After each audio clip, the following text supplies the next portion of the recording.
July 20, 1969. Neil Armstrong walks on the moon. And the man who built the rocket that got him there? He used to wear a different uniform. SS Sturmbannführer Wernher von Braun.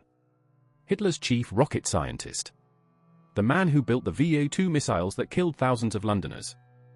After the war, America didn't put him on trial.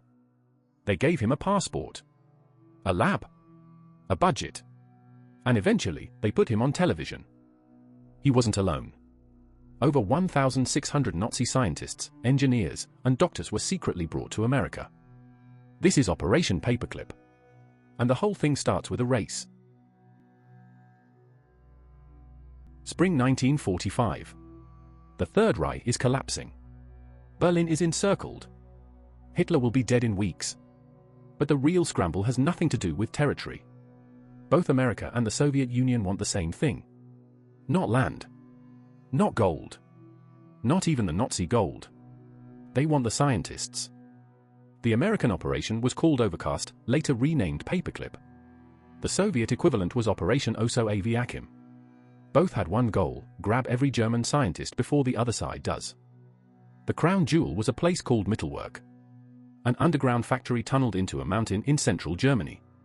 This is where the Nazis built their wonder weapons. The V-2 rocket. The world's first ballistic missile. 46 feet tall. Faster than sound.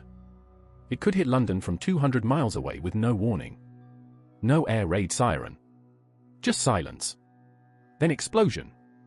But here's what they don't tell you on the tour. The Mittelwerk factory didn't run on electricity. It ran on human beings. The workers were prisoners from the Dora Mittelbau concentration camp.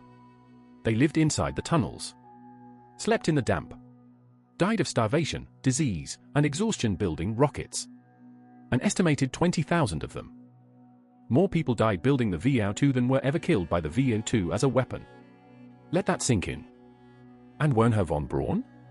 He walked those tunnels. He saw the prisoners. He personally selected laborers from the Buchenwald camp. He knew. When the US Army arrived at Mittelwerk in April 1945, they found something incredible. Not just rockets. Rocket parts. Hundreds of them. Enough for 100 V2s. All neatly packed in crates. But the Americans had a problem. According to the agreement at Yalta, central Germany was going to be Soviet territory. That underground factory, and everything in it, belonged to Stalin. So the Americans did something very American. They raced in, loaded everything onto 300 rail cars, and shipped it west before the deadline. The Soviets arrived 6 weeks later to an empty cave. They got the rockets. But the Americans also wanted the rocket maker. Von Braun. And they had exactly one question: is he worth the paperwork? May 2, 1945. Von Braun and his team surrender to the US Army in the Bavarian Alps. Von Braun's brother, Magnus, approaches an American soldier on a bicycle and says, in broken English, "We are German rocket scientists. We'd like to surrender to the Americans, if you don't mind." Von Braun knew what he was doing. He didn't want the Soviets. He wanted America. And America wanted him. But there was a catch, a very large, very illegal catch. Truman had signed an explicit order: no Nazi Party members or active supporters of Nazism were to be brought to the United States. Full stop. Von Braun was not just a Nazi Party member. He was an SS officer. His file was thick. His hands were not clean. So the Joint Intelligence Objectives Agency, the JIOA, got creative. They literally rewrote his biography. Nazi Party membership? Deleted. SS rank? Deleted. Visits to concentration camps to select laborers? Never happened. They attached a clean sheet with a paperclip to his original file. Hence the name. Von Braun's new file described him as, quote, an ordinary German, not interested in politics, forced to join the party against his will. The SS uniform? Also forced. The rocket science? Just a man who loved space. He wasn't the only one they cleaned. Arthur Rudolph, former operations director at Mittelwerk, directly supervised slave labor. His new American file? Rocket engineer, no political affiliations. He'd later manage the Saturn V program. Kurt Dabus, Nazi Party member since 1937. SS officer. At Mittelwerk. In America, he became the first director of Kennedy Space Center. The man who counted down to the Apollo launches. Hubertus Strughold. The father of space medicine. His research on how the human body reacts to high altitude and extreme cold? It came from experiments on prisoners at Dachau. He personally attended a conference where the results were presented. After the war, the US Air Force named a laboratory after him. The paperwork operation was massive. JIOA officers sanitized files for over 1,600 scientists. When the State Department pushed back, when actual diplomats said, "Wait, these men are war criminals," the JIOA simply rewrote more files. In 1946, the first group of Nazi scientists arrived in the United States. They came through Boston, New York, and Texas. Families included. Pets included. The US government found them houses. Found them jobs. Found them new identities. The public didn't know.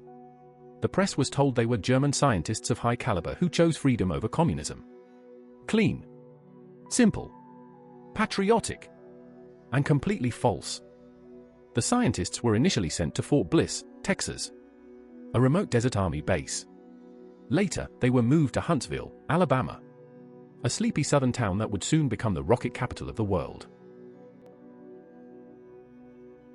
Huntsville, Alabama. 1950, von Braun and his team, the same team that built Hitler's vengeance weapon, were now building rockets for the US Army. Same science. Same equations. Different flag. Von Braun didn't hide in shame. He became a celebrity. He appeared on Disney television programs explaining space travel to millions of American children. Walt Disney himself introduced him. The Nazi rocket scientist was now Uncle Walt's friendly space professor. He wrote articles for Collier's magazine with titles like "Can We Get to Mars?" He consulted on a George Pal space movie. America fell in love with the man who had the secret past. 1957, Sputnik. The Soviets put the first satellite in orbit. America panicked. Suddenly von Braun wasn't just a nice-to-have. He was a national necessity. Von Braun's team launched America's first satellite, Explorer 1, just 3 months later. The man who had once been Hitler's rocket maker was now the savior of American space prestige. Then came the big one. 1960, NASA opens the Marshall Space Flight Center in Huntsville. Von Braun is the director. His mission, build the biggest rocket in human history. The Saturn V. 363 feet tall. 6.5 million pounds of thrust. The Saturn V would take humans to the moon. And the man who built it? He had once worn an SS uniform and personally selected slave laborers from Buchenwald. Here's the uncomfortable question. Could America have gone to the moon without von Braun?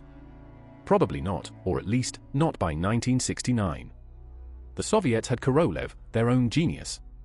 Without the German team, the space race might have looked very different. Von Braun retired from NASA in 1972.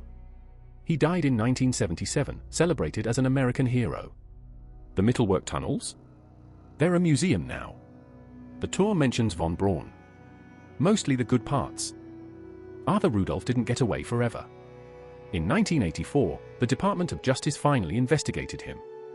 He fled back to Germany, renounced his American citizenship, and fought the charges until his death. He was never convicted. Hubertus Strughold's name stayed on that Air Force laboratory until 1995. 50 years after Dachau. It took a public campaign by Holocaust survivors to get it removed. Today, the official count is 1,600 scientists brought through Paperclip. Independent researchers say the real number is higher. Much higher. And some of their files are still classified. The question isn't whether Operation Paperclip happened. It did. The documents prove it. The question is whether it was worth it. Can you separate the science from the scientist? The rocket from the Reich? The moon landing from the Mittelwerk tunnels? America said yes. For 24 years, it said yes. And nobody asked the men who built the moon rocket what they did during the war. Because nobody wanted to know. The last Paperclip scientist died in 2019. He was 104. He took his secrets with him. And somewhere in a classified archive, those remaining files are still waiting. But here's the thing about secrets. They have expiration dates. and the Paperclip files are due.